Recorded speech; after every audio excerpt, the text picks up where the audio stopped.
Assalamualaikum warahmatullahi wabarakatuh. Di sini saya beserta teman-teman dari kelompok 2 kelas bahasa Indonesia 29 ingin mempresentasikan tentang cara menggunakan bahasa Indonesia yang baik dan benar. Next, berikut adalah nama-nama anggota kelompok kami. Jadi Muhammad Yusuf Firdaus, NIM 2023, 1010, 1079, NIM 2023, 1010, 1080. Selanjutnya ada Alvina Rizky Faranatita dengan NIM 2020, 1010, 1166. Berikutnya ada Anissa Permatasari dengan NIM 2023, 1010, 1171. Berikutnya ada Aya Nur Hasana dengan NIM 2023, 1010, 1183. Next, di sini kami akan menjelaskan beberapa pembahasan. Yang pertama yaitu pemakaian bahasa Indonesia yang baik dan benar. Yang kedua, kesantunan dalam berbahasa. Yang ketiga, ragam bahasa Indonesia. Next. Yang pertama adalah pemakaian bahasa Indonesia yang baik dan benar. Bahasa Indonesia merupakan bahasa yang digunakan oleh bangsa Indonesia sebagai bahasa resmi negara serta memiliki kedudukan dan fungsi yang telah diatur dalam Pasal 36 Undang-Undang Dasar tahun 1945 dan semakin dikukuhkan dan diperjelas dalam Undang-Undang Republik Indonesia Nomor 24 Tahun 2009 tentang bendera, bahasa, dan lambang negara, serta lagu kebangsaan. Dengan adanya undang-undang tersebut, kedudukan dan fungsi bahasa Indonesia sudah sepantasnya diposisikan sebagai bahasa yang dijunjung tinggi oleh masyarakat Indonesia. Sikap positif masyarakat terhadap bahasa Indonesia masih sangat memprihatinkan. Hal ini terbukti dengan masih berkurangnya masyarakat yang menunjukkan kemampuannya menggunakan bahasa Indonesia secara baik dan benar. Pada penamaan di badan dan masyarakat cenderung pada penggunaan bahasa dan istilah asing yang tidak pada tempatnya, karena istilah tersebut sesungguhnya ada padanan dalam bahasa Indonesia. Next. Salah satu cara menjunjung tinggi bahasa dapat dilakukan dengan menggunakan bahasa Indonesia pada badan publik berdasarkan kaidah bahasa Indonesia yang baik dan benar. Untuk mewujudkan hal tersebut juga memerlukan adanya sosialisasi atas undang-undang tersebut kepada seluruh masyarakat Indonesia, agar penggunaan bahasa Indonesia dapat diimplementasikan sesuai dengan kedudukannya sebagai bahasa negara nasional di negara kita.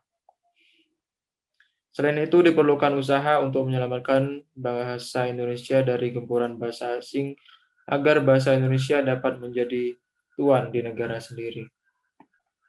Selanjutnya akan dijelaskan oleh teman saya. Dari segi keilmuan, diperlukan pengetahuan yang memadai tentang kemampuan berbahasa Indonesia, khususnya ragam tulis yang tercermin pada penulisan yang sesuai dengan kaidah bahasa Indonesia yang meliputi penggunaan ejaan, pilihan kata atau diksi, dan struktur kalimat yang tepat. Guna memperoleh data yang akurat mengenai kemampuan berbahasa Indonesia, perlu adanya suatu pengkajian mengenai kemampuan dan mutu berbahasa Indonesia ragam tulis. Misalnya, pada penamaan bangunan atau gedung, jalan, tempat wisata, badan usaha, dan lain sebagainya. Next, salah satu topik yang diatur pada Undang-Undang Republik Indonesia Nomor 24 Tahun 2000 menjelaskan masalah kebahasaan.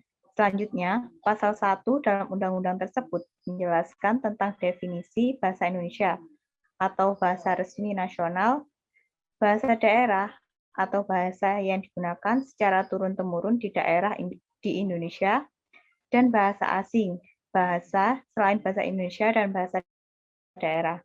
Pasal 25 menjelaskan bahwa bahasa Indonesia adalah bahasa resmi negara dan bahasa persatuan yang dikembangkan sesuai dengan dinamika peradaban bangsa. Fungsinya adalah sebagai jati diri bangsa, kebanggaan nasional, sarana pemersatu berbagai suku bangsa, serta sarana komunikasi antar daerah dan antar budaya daerah. Pasal 36 menjelaskan secara detail mengenai penggunaan bahasa Indonesia, yakni bahasa Indonesia wajib digunakan dalam nama resmi geografi, wajib digunakan untuk nama bangunan atau gedung, jalan, apartemen atau pemukiman, perkantoran, kompleks dagangan, merek dagang, lembaga usaha, lembaga pendidikan, serta organisasi yang didirikan atau dimiliki oleh warga negara Indonesia atau badan hukum Indonesia yang berkewajiban menggunakan bahasa Indonesia. Pasal 38 disebutkan bahwa bahasa Indonesia wajib digunakan dalam 3 rambu umum, penunjuk jalan, fasilitas umum, spanduk, dan alat informasi lain yang merupakan pelayanan umum. Dalam pasal 39 disebutkan pula bahwa bahasa Indonesia wajib digunakan dalam informasi melalui media massa. Baik, untuk selanjutnya, penamaan badan usaha sering menggunakan sistem tanda. Oleh karena itu, penganalisisan pun menerapkan kajian semiotika atau ilmu yang mempelajari sistem tanda atau teori tentang pemberian tanda. Karena kajian semiotika dapat mengungkap arti atau makna yang terdapat pada sebuah tanda yang digunakan pada penamaan badan usaha. Semiotika merupakan ilmu mengenai sistem tanda yang juga bagian dari teori filsafat umum yang berkenaan dengan produksi tanda-tanda dan simbol-simbol sebagai bagian dari sistem kode yang digunakan untuk mengkomunikasikan informasi. Semiotika dalam perspektif komunikasi merupakan salah satu tradisi dalam ilmu komunikasi yang menganggap bahwa fenomena sosial atau masyarakat dan kebudayaan itu merupakan tanda-tanda, konvensi-konvensi yang memungkinkan tanda-tanda atau simbol-simbol tersebut mempunyai arti atau makna.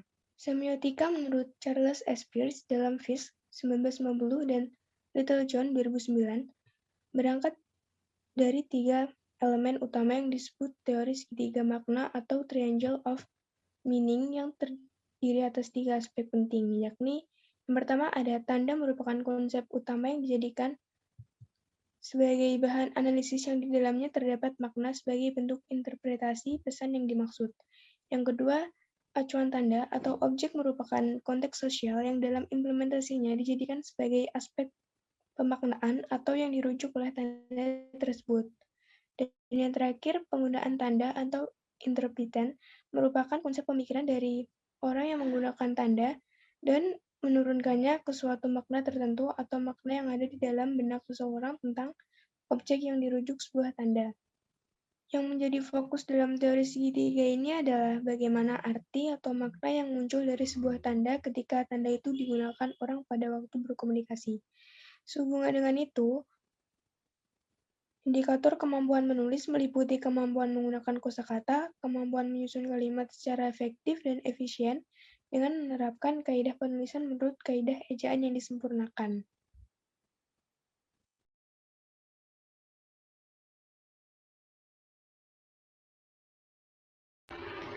Selanjutnya ada kesantunan berbahasa. Kesantunan, kesopan santunan, atau etiket adalah tata cara, adat, atau kebiasaan yang berlaku dalam masyarakat. Kesantunan merupakan aturan perilaku yang ditetapkan dan disepakati bersama oleh suatu masyarakat tertentu, sehingga kesantunan sekaligus menjadi prasyarat yang disepakati oleh perilaku sosial. Kesantunan berbahasa tercermin dalam tata cara berkomunikasi lewat tanda herbal atau tata cara berbahasa. Ketika berkomunikasi, kita tunduk pada norma-norma budaya. Tidak hanya sekedar menyampaikan ide yang kita pikirkan, tata cara berbahasa harus sesuai dengan unsur-unsur budaya yang ada dalam masyarakat, tempat hidup, dan dipergunakan suatu bahasa dalam berkomunikasi.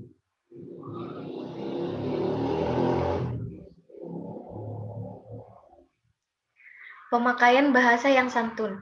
Kaidah kesantunan menurut Grace 1978 mengidentifikasi bahwa berkomunikasi secara santun harus memperhatikan prinsip kerjasama. Ketika berkomunikasi, seorang penutur harus memperhatikan prinsip kualitas. 4 prinsip kesantunan berbahasa menurut Leach 1986, yaitu penerapan prinsip kesopanan dalam berbahasa, penghindaran pemakaian kata tabu, penggunaan eufemisme, dan penggunaan pilihan kata honorifik. Tujuan utama kesantunan berbahasa adalah memperlancar komunikasi. Oleh karena itu, pemakaian bahasa yang sengaja dibelit-belitkan, yang tidak tepat sasaran, atau yang tidak menyatakan yang sebenarnya karena enggan kepada orang yang lebih tua juga merupakan ketidaksantunan berbahasa.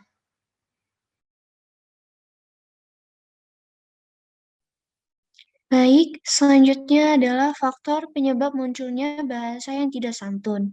Yang pertama, penutur menyampaikan kritik secara langsung dengan kata atau frasa kasar. Yang kedua, penutur didorong rasa emosi ketika bertutur. Yang ketiga, penutur protektif terhadap pendapatnya.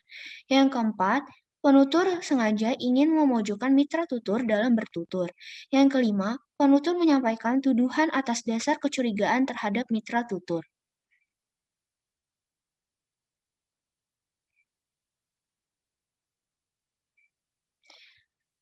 Ragam bahasa Indonesia. Setiap bahasa memiliki kesamaan dalam hal tata bunyi, tata kata, tata bentuk, kata makna, dan kata kalimat. Usia, pendidikan, agama, profesi, dan latar belakang daerah menyebabkan bahasa menjadi tidak sama. Maka dari itu, dalam bahasa Indonesia, muncullah 7 ragam bahasa yang terdiri dari, yang pertama, idiolek. Idiolek yaitu ragam bahasa yang bersifat perseorangan. Setiap orang memiliki ciri khas pribadi dalam pemakaian lafal, tata bahasa, serta pilihan dan kekayaan kata yang dimilikinya.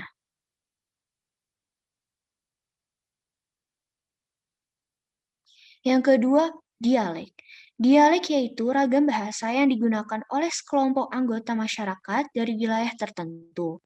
Dialek biasanya dibagi menjadi 3 jenis, yaitu dialek regional, dialek sosial, dan dialek temporal. Yang ketiga, sosiolek. Sosiolek adalah ragam bahasa yang digunakan oleh sekelompok anggota masyarakat dari golongan sosial tertentu.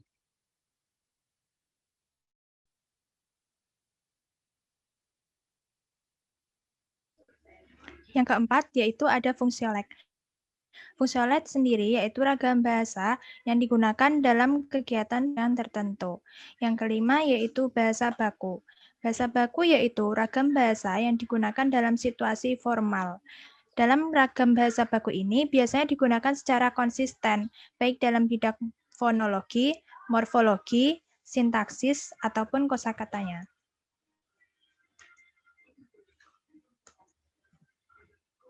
Yang keenam ada bahasa tidak baku. Bahasa tidak baku ini yaitu ragam bahasa yang digunakan dalam situasi tidak resmi. Kaidah-kaidah dalam ragam bahasa tidak baku seringkali dilanggar, baik di bidang fonologi, morfologi, sintaksis, ataupun kosakatanya.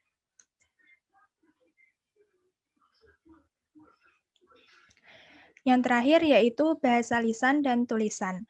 Ragam bahasa lisan yaitu ragam bahasa yang digunakan secara lisan seperti komunikasi yang disertai dengan mimik, gerak anggota tubuh, dan intonasi ucapan.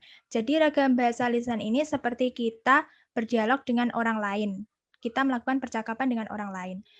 Dan yang ragam bahasa tulisan yaitu ragam bahasa yang digunakan secara tertulis seperti komunikasi yang dibantu dengan pemakaian tanda baca.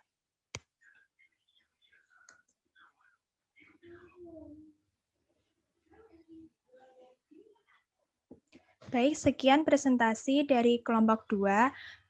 Apabila ada yang ingin ditanyakan, bisa komen di bawah. Dan kami mohon maaf jika kami melakukan kesalahan. Sekian dan terima kasih. Wassalamualaikum warahmatullahi wabarakatuh. Waalaikumsalam warahmatullahi wabarakatuh.